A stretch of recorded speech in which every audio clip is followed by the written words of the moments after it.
এবারে প্রথম বল চমৎকার শটের মাধ্যমে বল বলতে পাঠিয়ে দিলেন সীমানার বাইরে। 4টি রান ওই কামরুলের ব্যাট থেকে।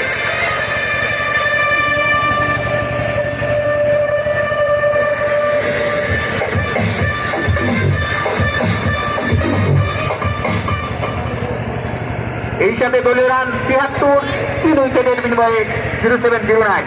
লোকাল বয় কামরুল প্রথম বলেই একটি ড্রাইভ করলেন, পয়েন্টও তুলতে বল চলে গেল সীমানার বাইরে।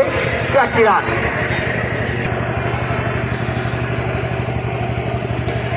এবারে চলে বলে হচ্ছে বল চলে গেল সীমানার বাইরে। অসাধারণ একটি ছয়ের মান। এই ছয়ের মানের মাধ্যমেই আমরা চলে যাচ্ছি একজন দর্শক ভাইয়ের কাছে, যিনি তার অভিমত ব্যক্ত করবেন। আমি এই ভাইটিকে আজকের এই খেলা সম্পর্কে